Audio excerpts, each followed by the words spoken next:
Assalamualaikum Pak Ezi. Assalamualaikum Bu. Gimana kabarnya siang hari ini? Alhamdulillah sangat baik.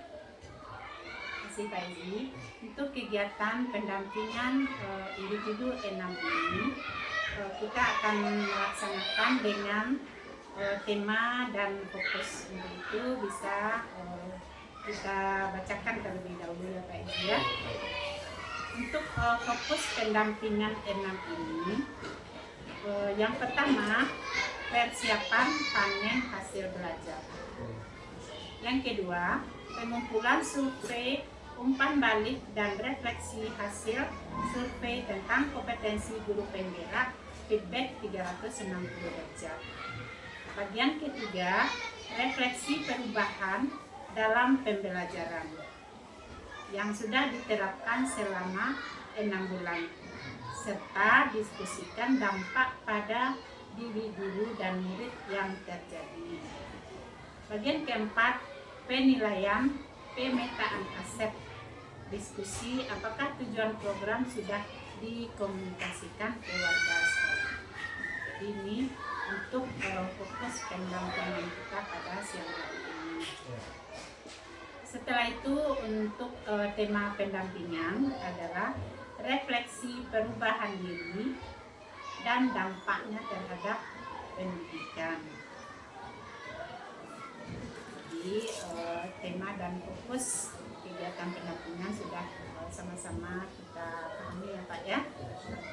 Untuk bagian awal pendampingan ini yang akan disampaikan adalah tentang apa saja proses yang sudah berjalan selama 1 bulan terakhir kegiatan pembelajaran daring Pak Ezi dengan kegiatan implementasinya di sekolah kita ini. Jadi bisa Bapak Ezi paparkan ya. Kalau untuk 1 bulan terakhir kita berada di posisi modul 3.3 ya Bu, yaitu perencanaan program yang berpihak kepada murid. Alhamdulillah melalui diskusi dengan kepala sekolah, kemudian dengan rekan sejawat, program apa sih yang akan dilakukan sehingga mampu memberikan perubahan kepada siswa, kemudian berpihak kepada siswa. Ini sesuai dengan latar belakang, maka diangkat adalah masih rendahnya kemampuan literasi siswa di sekolah. Jadi dari hasil diskusi dengan kepala sekolah, rekan sejawat serta murid, maka dirancanglah sebuah program yang mana untuk meningkatkan literasi siswa ini. Jadi setelah dirancang, diskusikan, maka ditentukanlah program dengan yang pada awalnya dikasih dengan judul yaitu My Opinion. My Opinion. Kemudian setelah dilaksanakan, setelah dicobakan, ada perubahan sedikit demi sedikit tentang bagaimana siswa ini untuk meningkatkan kemampuannya berliterasi, termasuk tentang bagaimana dia respon terhadap sosial apa yang terjadi di lingkungan sosial mereka. Maka melalui tanggapan tadi My Opinion diubah kembali menjadi berbagi berita terkini, disingkat dengan berani. Itu sudah dilaksanakan dan alhamdulillah mendapat tanggapan positif dari kepala sekolah dan rekan sejawat, dan harapannya adalah dengan adanya program seperti ini dapat diluaskan ke kelas lain, kemudian ke sekolah-sekolah lain. Itu harapan dari bapak kepala sekolah dan dari guru-guru. Jadi sangat bagus sekali ya Pak tentang program yang berdampak kepada murid. Contohnya adanya program My Opinion ya. Ini sudah Bapak terapkan di kelas dan juga berbagi ke kelas-kelas lainnya. Jadi harapan Bapak kepala sekolah dan juga Bapak Ibu sendiri bisa nanti program yang berdampak kepada murid tentang literasi ini disampaikan juga ke sekolah-sekolah lain. Atau imbasnya bisa dilakukan pada waktu kegiatan itu selesai ya. Kita lanjut lagi Pak. Apa rencana tindak lanjut dari kegiatan pendampingan individu kita kita sebelumnya. Jadi kan kalau kegiatan pendampingan individu sebelumnya tentang rencana program yang berdampak juga kepada kesetaraan.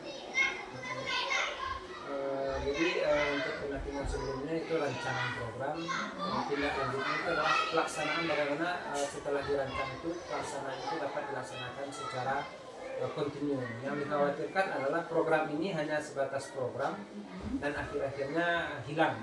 Jadi tindak lanjutnya adalah membuat schedule yang pasti, jelas hasil perencanaan, kemudian jelas hasil yang diharapkan dari program ini. Dan melibatkan pihak-pihak terkait, dan juga kita berharap orang tua terlibat dalam kegiatan ini. Jadi ada rencana tindak lanjut ya Pak dari program yang sudah direncanakan sebelumnya di PI5, sekarang sudah dilaksanakan, dan tindak lanjutnya penerapan di sekolah dan juga ke luar sekolah juga dengan melibatkan orang tua.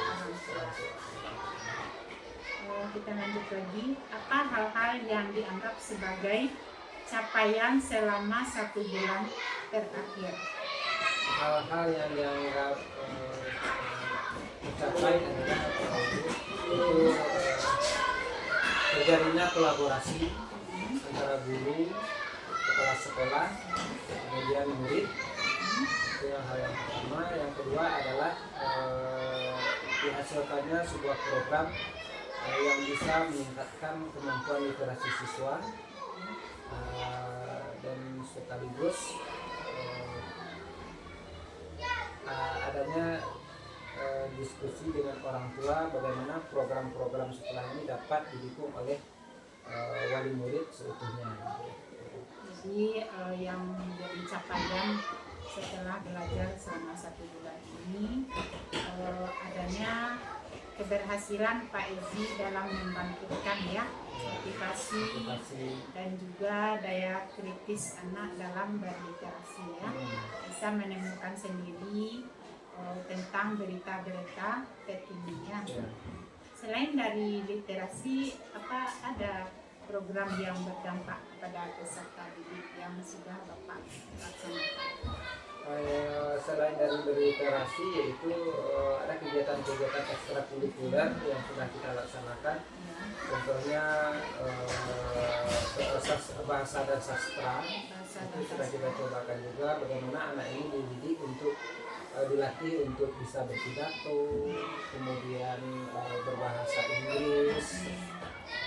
Selanjutnya juga dalam kegiatan ekstrakurikuler Dai Muda, kami memberi namanya Dai Muda. Kemudian ada kegiatan ekstrakurikuler, ada penanggung jawabnya, tahfiz, juga kegiatan kepramukaan. Itu selalu kita lakukan setiap minggu melalui kegiatan-kebiasaan pagi hari.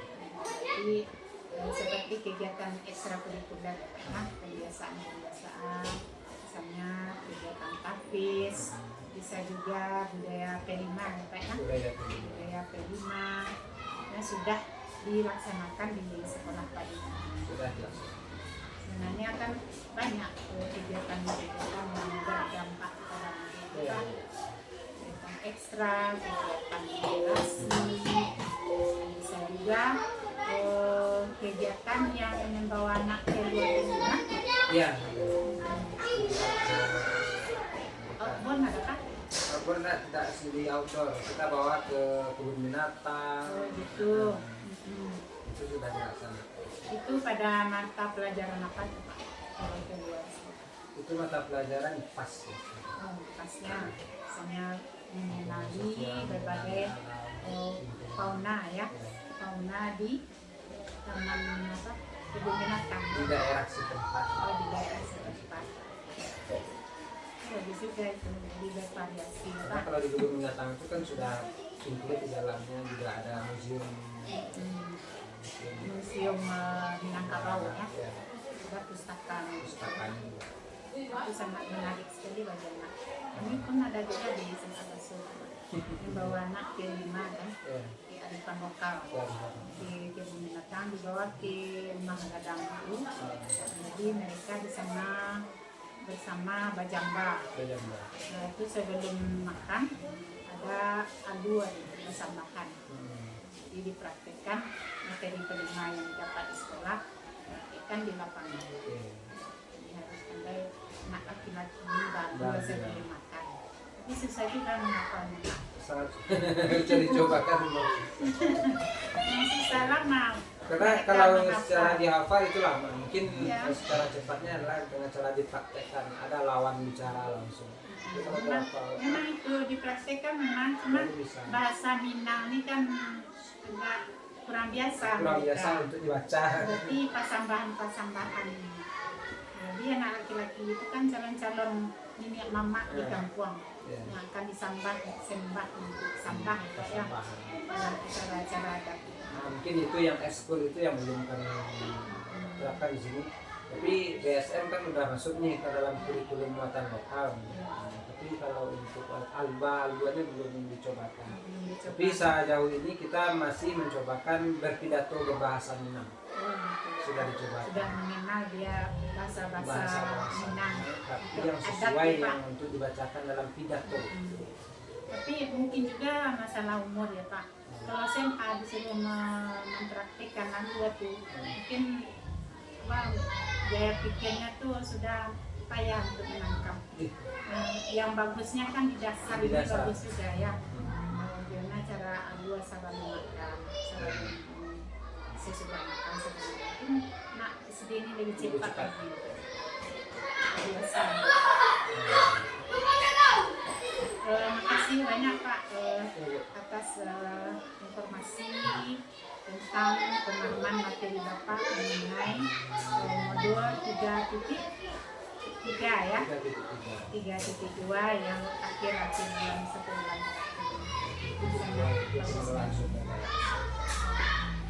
Kita tutup lagi. Tadi Dan yang pendahuluan udah. Oke Pak Ezi, sesudah Pak Ezi menganalisa hasil survei 360 atau hasil umpan balik kompetensi guru penggerak yang terdiri atas kompetensi pedagogik, kompetensi profesional, kompetensi sosial, dan kompetensi kepribadian. Jadi sudah dianalisa tadi ya sebentar ya Pak ya.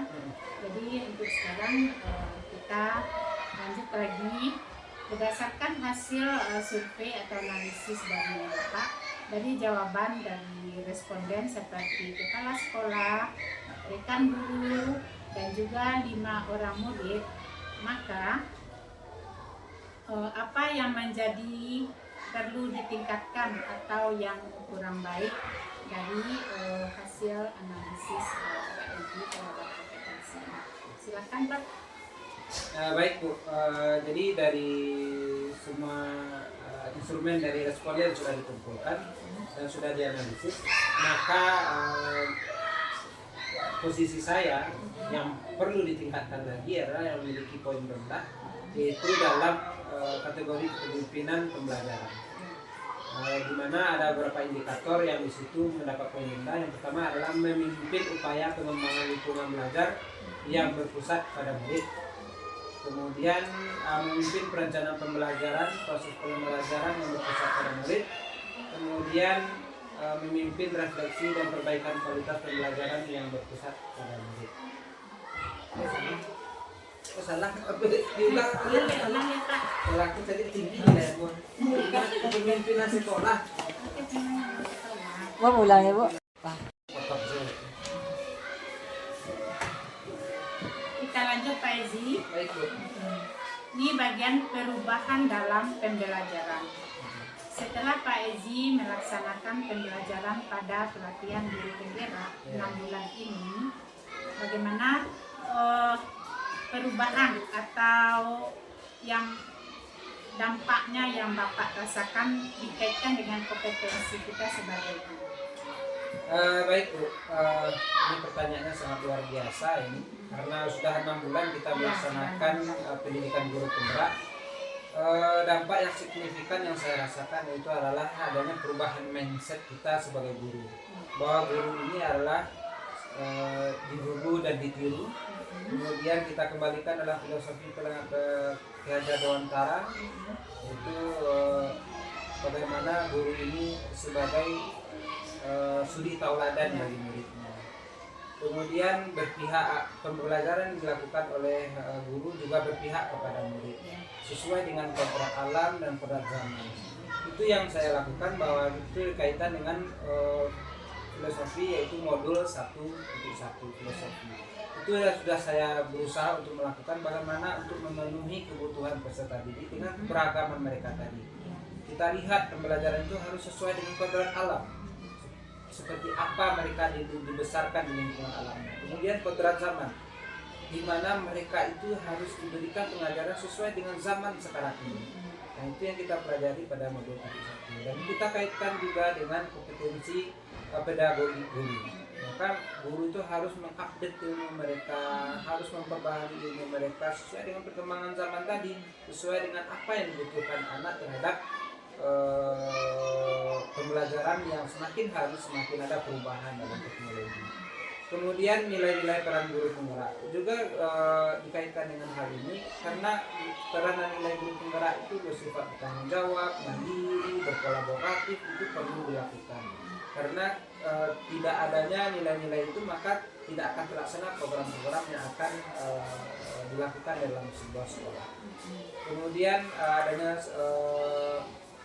inquiry apresiatif, melibatkan kepala sekolah dalam penentuan kebijakan-kebijakan yang kita ambil, kemudian melibatkan teman sejawat, kemudian budaya positif di modul 1.4 itu sudah dilakukan. Bagaimana kita menerapkan nilai budaya positif dalam pengambilan sebuah keputusan, kemudian segitiga restitusi itu sudah dilakukan. Ibu alhamdulillah mendapat sebuah perubahan positif apabila kita sudah melakukan keyakinan kelas yang sudah dirancang dengan murid, sepakat murid melakukannya, karena kita menyimpulkan dari mereka sendiri, bukan guru yang membuat sebuah aturan di dalam kelas, tapi adalah keinginan murid itu sendiri. Sehingga apabila dia melakukan kesalahan atau pelanggaran-pelanggaran, mereka akan kembalikan kepada dirinya mereka sendiri, apa yang tindakan tanggung jawab mereka yang harus mereka lakukan. Kemudian di modul 2 bagaimana kita coaching, melakukan penjelasan kepada teman terhadap pembelajaran yang akan dilakukan untuk peningkatan pembelajaran. Kita munculkan dari diri coach kita sendiri, kekuatan-kekuatan apa yang mereka miliki, kelemahan-kelemahan apa yang mereka sadari, dan apa solusi-solusi yang mereka temukan untuk meningkatkan pembelajaran yang akan dilakukan. Kemudian itu juga dapat meningkatkan kompetensi sosial kita sebagai guru, kemudian kompetensi kepribadian, bagaimana kita melakukan hubungan baik dengan sejawat. Kemudian yang untuk di modul 3.3 itu sangat bermanfaat sekali Ibu. Yang pertama adalah bagaimana kita mengambil keputusan yang berdasarkan nilai-nilai kebajikan. Jadi setiap keputusan yang kita ambil itu tidak hanya sebatas keinginan kita saja untuk memutuskan, tapi ada beberapa prinsip yang harus kita lakukan dalam pengambilan sebuah keputusan, sehingga keputusan itu dapat dipertanggungjawabkan dan ada dasar-dasar dalam pengambilan keputusan yang sudah kita pelajari. Itu sangat bermanfaat terhadap orang tua murid, terhadap kepala sekolah, dan terhadap teman-teman sekolah. Kemudian pengelolaan aset.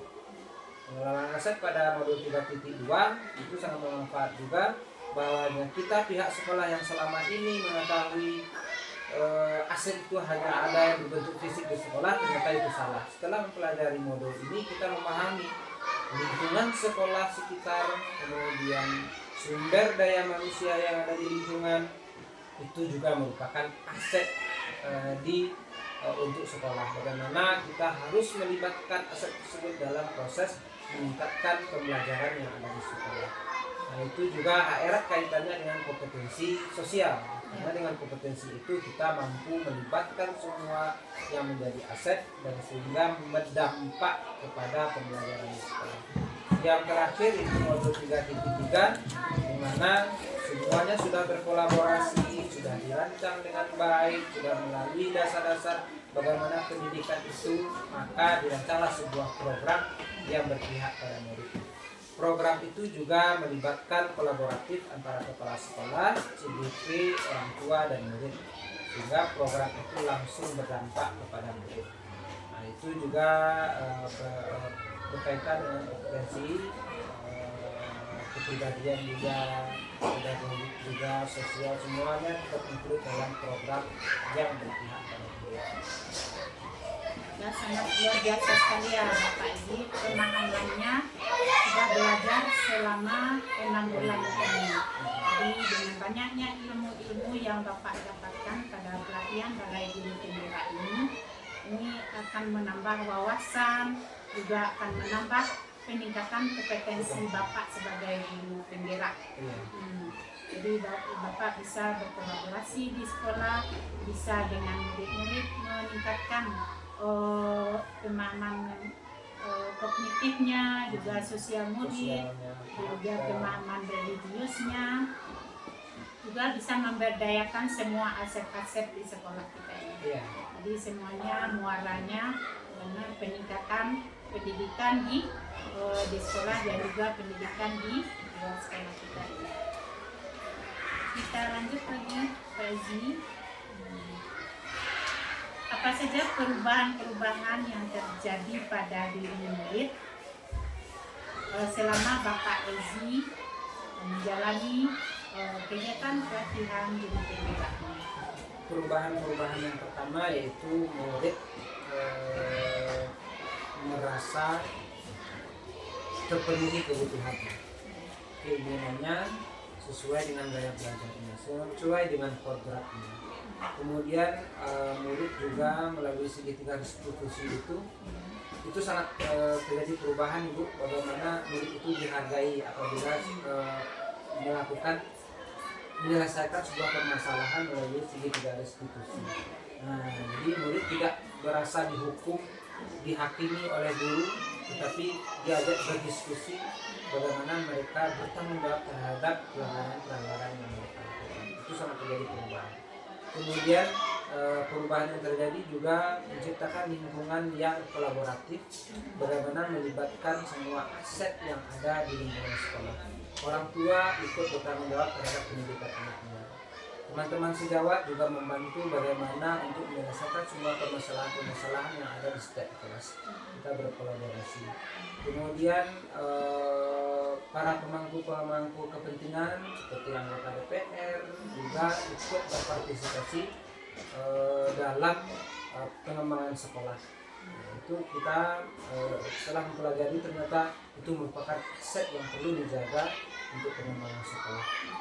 Jadi ini untuk bagian murid ya, dia merasa bangga Bapak sudah sebagai guru pembira dan bisa ada perubahan pada diri murid ini ya, yang belum pede bisa pede, percaya diri dia. Itu pengembangan program itu terkait dengan program yang berpihak pada murid. Sebelumnya program itu mungkin belum terlaksana dengan baik. Setelah dilakukan, setelah dikaitkan dengan materi CGP, dicobakan ke murid, maka kepercayaan diri murid meningkat, bagaimana keberanian mereka untuk tampil di depan itu sangat terlihat jelas. Apa yang merasa puas Bapak dengan kegiatan program 6 bulan ini?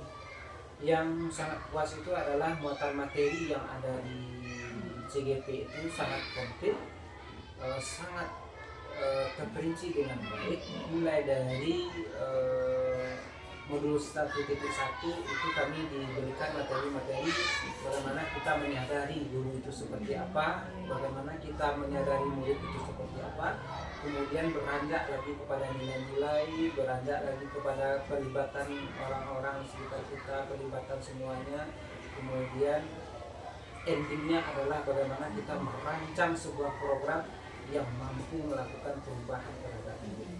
Jadi merasa puas Bapak sangat puas karena banyaknya materi yang secara terperinci, jadi paham cepat. Dan materinya pun sudah sangat mudah. Apa yang jadi yang menantang bagi Bapak dalam kegiatan ini? Yang menantang itu adalah bagaimana semua materi yang sudah kita pelajari itu dapat diimplementasikan dalam proses pembelajaran yang kita lakukan setiap hari dan membawa perubahan terhadap peserta didik, teman sejawat, orang tua, dan lingkungan. Jadi semua materi itu bukan hanya untuk kita sendiri. Nah, diharapkan itu adalah mampu membawa perubahan dan kita imbaskan kepada semua yang terlibat dalam pendidikan. Jadi sebagai tantangan Sekali. sebenarnya tantangan Ya. dari materi, bagaimana implementasi murid, bagaimana kolaborasi dengan kepala sekolah, dengan rekan juga dengan lingkungan sekolah kita ini. Ya, sangat bagus sekali jawaban dari Bapak. Kita skip.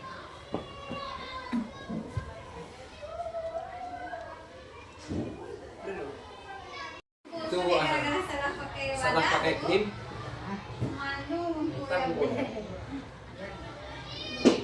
Kita lanjut Pak Ezi. Ya, Bu. Diskusi kita sekarang sampailah ke penilaian pemetaan aset ya. Ya. Jadi untuk mengidentifikasi, menemukan aset-aset yang di sekolah kita ini tentu ada berbagai aktor yang Bapak Ezi libatkan ya. Jadi yang jadi pertanyaan, siapa-siapa saja aktor-aktor yang Bapak libatkan dalam kegiatan mengidentifikasi, menemukan sumber daya yang ada di sekolah kita ini.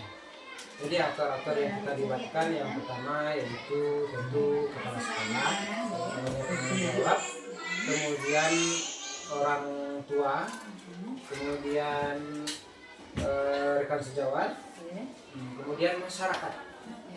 Masyarakat itu dilibatkan dalam mengidentifikasi aset. Kemudian murid juga terlibat dalam menentukan identifikasi aset ini. Bagaimana proses Bapak dalam mengidentifikasi tentang aset yang ada di sekolah? Proses yang kita lakukan yang pertama adalah mulai dari lingkungan dalam sekolah itu sendiri. Kita melalui diskusi dengan kepala sekolah, dengan rekan sejawat, kemudian dengan murid. Setelah kita lakukan aset sesuai dengan pandangan kita sendiri dalam lingkungan sekolah, maka kita libatkan komite dan masyarakat dalam menentukan aset yang ada di sekolah kita. Setelah kita mendapat hasil dari masyarakat, kemudian dari rekan sejawat, maka kita satukan hasil dari pendapat mereka masing-masing dalam satu pertemuan yang semuanya sudah kita ikutkan ke semuanya dari beberapa macam unsur. Maka belum bisa kita temukan identifikasi aset-aset yang dimiliki oleh sekolah. Mulai dari identifikasi aset alam, kemudian aset modal, finansial, sumber daya manusia, itu kita buatkan dalam sebuah metode yang dapat dipertanggungjawabkan dengan baik dan dapat diinventaris dengan baik. Jadi pelaksanaannya sudah pas sekali ya Pak ya, Ya. melalui rapat ya, rapat dengan Dewan Guru, dengan perwakilan orang tua, Ya. juga dilibatkan murid, juga penjaga sekolah TTU. Oh ya, penjaga sekolah dan operator itu dilibatkan. Dilibatkan operator ya. Ya. Jadi include semua ya. Include semua. Jadi dengan adanya diskusi yang Bapak pimpin untuk mengidentifikasi aset, maka dari guru-guru yang mulanya tidak tahu apa saja tentang aset, dengan rapat ini maka teridentifikasilah dari pendapat-pendapat aktor-aktor ini, maka Bapak apa saja aset yang ada di sekolah yang bisa digunakan ya. Ya. Oke, apa saja kendala atau tantangan yang Bapak hadapi saat mengidentifikasi aset-aset yang ada di sekolah? Tantangan yang untuk mengidentifikasi adalah tidak terdatanya dengan baik. Tidak terdatanya dengan baik. Contohnya adalah aset modal yang ada di sekolah. Nah, ada beberapa aset yang sudah tidak teridentifikasi. Oh, ternyata aset kita masih ada di situ. Contohnya juga rumah guru itu kan merupakan aset ya, modal. Tapi tidak teridentifikasi dengan baik. Setelah tim inventaris datang ke sini, karena dalam catatan lama dulu ada rumah guru. Rumah guru yang kita kenal cuma 2. Ternyata setelah dicocokkan dengan daftar inventaris yang ada di dinas, ternyata masih ada rumah dinas yang ada di letaknya jauh dari lokasi. Oh, baru kita ketahui ternyata kita melibatkan masyarakat yang ada di sini. Kita salah bertanya kembali, oh ternyata masyarakat itu mengetahui memang ada inventaris aset yang ada di aset rumah guru yang berada di tengah kebun di sana di ujung jauh. Baru kita ketahui melibatkan kolaborasi masyarakat tadi. Nah, jadi kalau untuk tantangannya itu tidak terinventarisnya dengan baik aset-aset, kemudian tantangannya adalah beberapa aktor tadi sebelum mengenal dengan CGP ini tidak mengetahui bahwasanya lingkungan alam itu merupakan aset. Jadi tantangan kita itu adalah bagaimana kita mengedukasi kembali aktor-aktor itu untuk memberikan pemahaman terhadap apa saja bahagian-bahagian aset yang ada di sekolah. Itu tantangan kita itu adalah memberikan edukasi kepada semua orang warga sekolah yang terlibat dalam pengembangan sekolah. Jadi sangat luar biasa sekali jawaban Pak Ezi ya. Jadi berupa mengidentifikasi aset ini, kan banyak orang tua atau guru yang tidak paham untuk apa sebenarnya aset-aset yang ada ini. Contohnya misalnya banyak juga orang tua yang tidak tahu lingkungan alam ini. Sebenarnya lingkungan alam ini sebagai tantangan juga bagi guru, bagaimana memberdayakan bisa dipergunakan untuk proses pembelajaran ya. Jadi dengan mengetahui orang tua, maka apapun kegiatan dari guru, program sekolah yang berpusat pada murid, orang tua akan cepat paham. Yaitu setelah kita mengedukasi bahwasanya oh kita pergi ke kebun ini, itu kan adalah aset lingkungan, lingkungan alam. Jadi setelah kita menyampaikan ini termasuk aset, kita memberikan pengetahuan ini aset pembelajaran kita loh Bu. Lalu mereka tahu. Tantangan kita adalah bagaimana kita memberikan pengetahuan aset-aset apa saja yang dimiliki oleh sekolah. Nanti sudah ada jawabannya bagaimana cara mengatasinya ya. Jadi dengan adanya edukasi ke orang tua juga ke guru, maka mereka akan mengetahui ya apa dampaknya nanti dari pemahaman sumber daya aset di sekolah kita. Selanjutnya, bagaimana perasaan dari Pak Ezi setelah berhasil mengidentifikasi sumber daya yang ada di sekolah? Perasaan terutama itu senang dari ya, kemudian lega karena setelah mengetahui aset-aset yang dimiliki oleh sekolah ini begitu banyak dan dapat dimanfaatkan, maka ada sebuah harapan. Nah, setelah mengetahui aset, maka harapan itu adalah ternyata kita tidak berjalan sendiri. Kita itu berjalan bersama-sama untuk memajukan pendidikan dengan cara itu melibatkan semua aset yang ada di lingkungan sekolah. Ini sangat-sangat luar biasa senangnya itu. Jadi itu yang kita mulai melibatkan semua aset, maka pembelajaran kita akan dapat dilaksanakan dengan baik dengan dukungan aset. Apa pertimbangan dari Pak Ezi dalam menentukan sumber daya yang ada di sekolah kita? Pertimbangan yang perlu kita pertimbangkan adalah keberpengaruhan aset itu terhadap pengembangan sekolah kita. Kadang-kadang juga aset manusia misalkan ya, kita harus mempertimbangkan apakah kita melibatkan aset ini mampu mendongkrak, mampu membantu pembelajaran yang ada di sekolah. Jadi kita harus mempertimbangkan bagaimana kita bisa mengikut sertakannya dengan baik. Jadi pertimbangan-pertimbangan kita itu dilihat dari sumber daya manusianya ya. Itu sangat penting dulu. Ya, karena cara memberdayakan baik itu rekan gurunya, penjaga sekolah, bagian komputer operator, juga memberdayakan masyarakat yang ada di lingkungan sekolah kita. Jadi harus ada kolaborasi dan komunikasi yang positif ya Pak ya, terjalin di lingkungan sekolah kita ini demi kemajuan pendidikan di sekolah kita. Kita lanjut lagi. Apakah terdapat hal lain yang dapat dijadikan sumber daya sekolah yang belum Bapak Ezi temukan dalam proses yang sudah berlangsung. Dengan setelah memahami materi dari pendidikan guru penggerak, setelah kita identifikasi aset-aset yang dimiliki, mungkin sudah cukup Bu. Mungkin sudah cukup teridentifikasi, mungkin tidak ada lagi yang belum teridentifikasi. Jadi melalui musyawarah tadi, rapat dengan seluruh komponen yang terlibat dalam pendidikan, maka ditemukanlah 7 aset yang mendukung sekolah kita, seperti modalnya, manusianya, finansialnya, lingkungan alam, lanjut lagi apa lagi, sosial ya, sosial. Kemudian Jadi, agama, religius, politik, politik aset politik ya, yang bisa dimanfaatkan untuk kemajuan.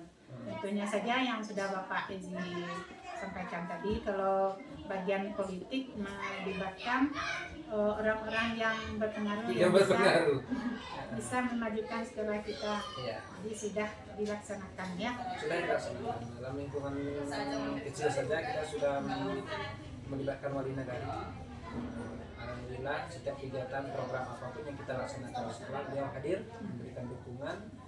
Kemudian juga komite, kebetulan beliau juga bekerja dalam sebuah perusahaan. Kegiatan kita bisa melakukan kerjasama dalam perusahaan tersebut. Dengan modal politik ya, modal politik, kewenangan dari orang-orang yang berpengaruh untuk peningkatan di sekolah. Assalamualaikum Bu. Waalaikumsalam. Jadi kami sengaja mengajak Ibu Fira untuk berdiskusi tentang aset atau sumber daya yang terdapat di SD 21 Pilibang ini. Jadi untuk pemetaan aset atau mengidentifikasi aset yang di sekolah kita yang sangat banyak ini, bagaimana proses Bu Fira dalam mengidentifikasi atau menemukan sumber daya dan aset yang ada di sekolah kita ini. Jadi terima kasih Bu. Alhamdulillah, Fira di sini tahun 2006 itu alhamdulillah selain dari sarana prasarana juga banyak aset kami yang bisa ditemukan. Itu mungkin dari bagian dari lingkungan, masyarakat, juga puskesmas, itu yang berpusat di pembantu, puskesmas pembantu yang berada di Batambo. Setelah itu para bapak atau ibu yang di sini sudah menjadi itu Bu, yang sudah alumni. Kebanyakan yang alumni itu yang sebagian aset yang bisa kami lihat dari situ. Jadi Ibu sudah melaksanakan diskusi dengan dekan guru, juga dengan Bapak Ezi, juga dengan kepala sekolah ya, dan masyarakat, untuk menemukan aset-aset yang bisa sebagai pemicu atau memaksimalkan pendidikan di sekolah kita ini. Jadi melalui diskusi tadi ya, untuk mengidentifikasi. Setelah itu apa saja kendala atau tantangan yang Bu Fira hadapi dalam menemukan aset-aset yang ada di sekolah kita ini? Terima kasih Bu. Mungkin tantangan di sini ada beberapa yang masih belum bisa kami lakukan. Itu salah satunya tentang alumni. Karena di SD Pelubang ini mungkin alumninya sejak tahun awal berdiri sampai sekarang masih banyak alumni itu yang tidak bisa ditemukan. Mungkin di data mungkin mereka ini mungkin sudah banyak yang keluar daerah atau keluar kota ataupun yang sudah berhasil. Nah itu yang sampai sekarang kami belum bisa temukan Bu. Jadi alumni ya, berarti dengan tidak adanya ditemukan data-data dari alumni SD kita ini, apa solusi dari hasil diskusi Bu Fira dengan rekan guru, juga Ibu Kecil dan Bapak Kecil yang di sekolah kita ini? Mungkin langkah utama yang bisa kami lakukan itu salah satunya dicari mungkin salah satu alumni Ya. yang bisa dijadikan admin, lalu kami bikin satu grup alumni SDN 21 Pilubang. Oh, ya. Berarti sudah ada solusinya ya, Bu? Iya, itu selisih yang bisa kami ambil. Data kembali dari alumni, kemudian mungkin kita buat data secara otentik, jelas, sehingga kita dapat menghubungi. Kalau bisa kita bisa menjalin kerjasama yang lebih Kerjasama, terakhir ya. bagi alumni yang sudah dikatakan bisa jadi sukses. Untuk kemajuan pendidikan di SD 21 Pilubang, Bu. Oke. Jadi sangat bagus sekali ya, Bu, ya. Jadi dengan adanya diskusi bersama dengan guru juga kepala sekolah, maka data-data alumni sudah dapat dan dibuat grupnya ya. Grupnya. Ini semuanya untuk kemajuan sekolah kita. Iya. ini. Bagus sekali ya, Bu. Setelah itu bagaimana perasaan Ibu Fira sesudah selesai mengidentifikasi atau menemukan sumber daya yang ada di sekolah kita ini? Perasaan mungkin sangat senang ya, Bu, ya, karena selama ini kita tidak sampai mendata sampai ke situ, Ibu. Jadi dari sekarang bisalah kita laksanakan semuanya. Apapun yang berada di sekolah itu merupakan aset bagi kita semua dan lingkungan. Dan lingkungannya berarti sangat banyak aset yang terdapat di sekolah ini bisa diberdayakan untuk memenuhi kebutuhan pembelajaran siswa. Seperti apa saja selain dari lingkungan, Bu, untuk memaksimalkan pembelajaran di sekolah kita asetnya? Sudah ada yang kemarin ini dari Bapak anggota DPR yang alhamdulillah memberikan bantuan, Bu. Seperti sudah dilaksanakan, ada WC udah baru alhamdulillah atas bantuan beliau. Mudah-mudahan nanti setelah nanti terjalinnya hubungan nanti dengan alumni, mudah-mudahan berkembang pula lah pendidikan kami di sekolah ini. Sekarang juga keterlibatan wali murid itu dalam pengembangan sekolah yang Iya. dirai, contohnya paguyuban, merupakan aset melaksanakan, juga iya. bagi kami Iya, iya. untuk memajukan, Memajukan. untuk memaksimalkan proses pembelajaran. Berarti sudah ada terapannya sekali ya, Pak Ezi, Iya, betul. dari implementasi Pak Ezi modul 3 berapa itu yang tentang aset ini? Seperti Aset. Jadi sudah ada penerapannya ya, penerapan pembelajaran yang sudah Pak Ezi dapatkan, ya, langsung aksi sekali, langsung dapat bantuan dari anggota alumni untuk kesehatan Iya, jadinya kan, kesehatan. untuk sekolah kita ini. Oke. Setelah itu apa pertimbangan dari Ibu dalam menentukan sumber daya sekolah kita ini? Mungkin pertimbangan di sini harus dimusyawarahkan atau bermusyawarah lagi dengan teman-teman yang lain, Bu, bagaimana lagi mencari solusi yang lebih baik lagi. Jadi adanya diskusi dengan mereka, ada berbagai kebutuhan yang harus dipenuhi. Nah, tentu dengan berbicara bersama, Iya. baru pertimbangan yang seharusnya ini harus bisa tapi belum Bisa terlaksana, dilaksanakan. dengan komunikasi Mudah-mudahan dilaksanakan. bisa dilaksanakan. Selanjutnya, apakah terdapat hal lain yang dapat dijadikan sumber daya sekolah tetapi belum ditemukan dalam proses yang sudah berlangsung?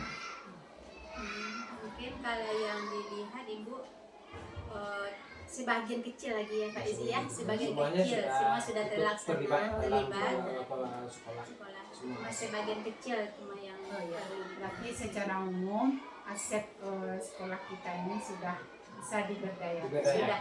Sudah. Kita ada kemarin- sebagian Kita kecil. kemarin P5 yang Iya. kepilaian, kita langsung menuju Terjun ke lapangan. ke lapangan Ya. dan alhamdulillah masyarakat pun mendukung. Mendukung. Nah, dan mereka mampu melayani kami untuk memenuhi pengetahuan yang ingin kami cari. Ya, berarti kerjasama dengan warga masyarakat di sekitar lingkungan sekolah kita ini. Oke, makasih Bu Fira atas diskusi kita tentang sumber daya yang ada di sekolah kita untuk kemajuan pendidikan di SD 21 Tumpang. Sama dia Bu. Iya. Di Pos. ya, Bali itu.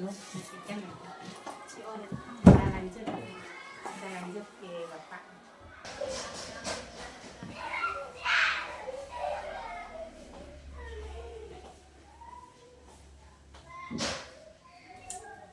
Tadi Pak deh. Alhamdulillah. Benar. Ya.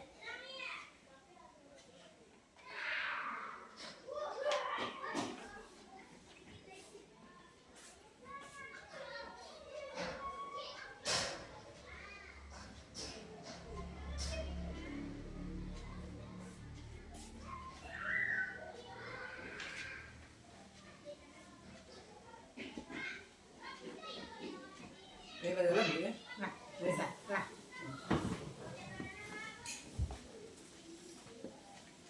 Kita lanjutkan ke bagian persiapan panen hasil belajar, Pak. Nah, ya. Jadi sebelum Loka 7 ini, Bapak Ezi bersama timnya tentu sudah mempersiapkan apa-apa saja Ya. karya-karya siswa yang akan kita promosikan atau kita tampilkan dalam kegiatan panen hasil karya, ya, Pak ya. Ya. Nah, jadi kalau dari Bapak apa persiapan Bapak untuk kegiatan hasil panen hasil belajar di Loka 7? Ya, persiapan kita sudah diskusi melakukan Zoom meeting pada waktu itu Bu, dengan dengan satu fase ya. Iya.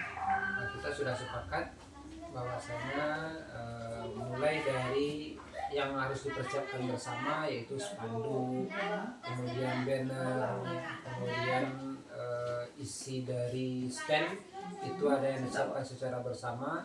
Contohnya adalah beberapa dokumentasi yang telah dilakukan selama ini. Kemudian yang untuk dipersiapkan masing-masing per pribadi yaitu berupa print out portofolio. Nah, print out portofolio itu bagaimana menggambarkan kegiatan apa yang telah dilakukan selama 6 bulan, karya-karya apa yang sudah dihasilkan, Iya. itu dimasukkan ke dalam portofolio. Nah, dan satu lagi yang dibawa per masing-masing CGP yaitu hasil karya anak. Mungkin itu dilaksanakan dalam proses pembelajaran yaitu proyek P5. Iya. Jadi kita akan pilih beberapa proyek yang bisa dibawa ke panen karyanya nanti. Jadi sudah ada persiapan Bapak ya untuk kegiatan panen hasil belajar, dan apa-apa saja yang akan dibawa karya siswa sudah dibagi per individu. Per individu. Terima kasih Pak. Ya, baik. Kita lanjut lagi bagian akhir pendampingan kita ya Pak ya. Dari yang sudah kita diskusikan dari awal pendampingan tadi, bagaimana Bapak sudah melaksanakan kegiatan pelatihan guru penggerak ini selama 6 bulan, sudah mengimplementasikannya di sekolah ke seluruh stakeholder sekolah, sehingga yang sudah Bapak berikan ilmu tadi sudah dipahami oleh murid, juga sudah dipahami juga oleh guru, kepala sekolah, juga para komite dan orang tua murid, dan juga dengan di bidang modal politik juga sudah memahami ya. Jadi ini sudah sangat luar biasa sekali Bapak Ezi dalam pemahaman materi dan implementasinya di sekolah kita ini dan juga ke sekolah lain. Untuk itu untuk mendorong atau terus memetakan sumber daya yang ada di sekolah kita ini, juga Bapak sudah melakukan perubahan dan perbaikan pembelajaran. Bisa Bapak sampaikan sedikit apa saja perubahan dan perbaikan dalam kegiatan pembelajaran? Baik Bu, perubahan-perubahan yang dilakukan setelah mengikuti pendidikan CGP itu bagaimana kita melakukan sebuah pembelajaran yang berpusat pada murid. Jadi sesuai dengan filosofi itu adalah kita menghamba kepada murid. Bagaimana kondisi murid, kita harus memahami karakter murid, dan sudah kita cobakan perubahan yang terjadi adalah bagaimana murid itu merasa nyaman dalam proses pembelajaran. Kemudian perubahan yang lagi adalah bagaimana menciptakan lingkungan yang positif di dalam sekolah, tidak adanya sebuah keterpaksaan, tidak adanya sebuah tekanan di dalam sekolah, semuanya berjalan dengan lancar sesuai dengan PSE, kompetensi nasionalnya itu kita terapkan dengan baik. Kemudian melibatkan proses coaching juga sudah kita lakukan sehingga guru itu merasa tidak dituntut tetapi dijadikan sebuah mitra dalam sebuah pengembangan pendidikan, sebuah perbaikan pendidikan. Dan kita juga melibatkan orang tua, aset-aset sudah dilaksanakan dan sudah bekerja dengan baik semuanya. Mudah-mudahan ini dapat berjalan seterusnya, tidak hanya beratas hanya sebagai selesai dalam guru penggerak, semuanya harus berubah dalam setiap perkembangan zaman yang ada.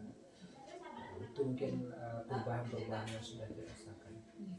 Baik Pak Ezi, jadi dengan adanya perubahan baik dari diri Pak Ezi sendiri maupun yang sudah terlaksana di rekan-rekan guru semuanya, semoga ini menjadi amal ibadah bagi kita ya Pak ya. Amal ibadah baik dia bisa untuk di dunia pahalanya, bisa untuk akhirat nanti kegiatan kita ini. Oke Pak, jadi untuk kegiatan akhir pendampingan individu kita ini, Ibu sebagai PT, kalau ada yang kurang tepat, baik itu dalam bahasa Ibu maupun dalam tingkah Ibu yang kurang tepat, Ibu minta maaf dulu ya. Sama-sama Bu. Jadi begini Bu, jadi selama 6 bulan ini kita berdiskusi dengan intens. Dan yang sangat dirasakan itu adalah bagaimana Ibu membimbing kami dengan baik. Proses coaching itu memang kami rasakan dari Ibu sendiri. Karena Ibu menganggap kami adalah sebagai mitra, kami menemukan bagaimana kekuatan kami yang ada di dalam itu yang Ibu kembangkan. Kemudian kami menyadari kelemahan atau kekurangan apa yang masih kami miliki. Dari pengetahuan yang sudah Ibu berikan, bimbingan dan arahan tadi, dari situlah kami mulai berubah, bergerak yang tadi bergerak dan akan bergerak dan menggerakkan ya. Itu sudah berusaha kami untuk lakukan. Jadi kalau tanpa adanya bimbingan Ibu mungkin masih belum tentu arahan kami. Dengan arahan Ibu tadi maka tujuan yang jelas itu sudah bisa kami berusaha untuk meraihnya. Ya, semangat ya Pak Ezi. Tetap semangat. Semoga menjadi guru yang hebat, menjadi inspirasi atau inspirator bagi guru-guru yang lain. Amin. Terima kasih Bu.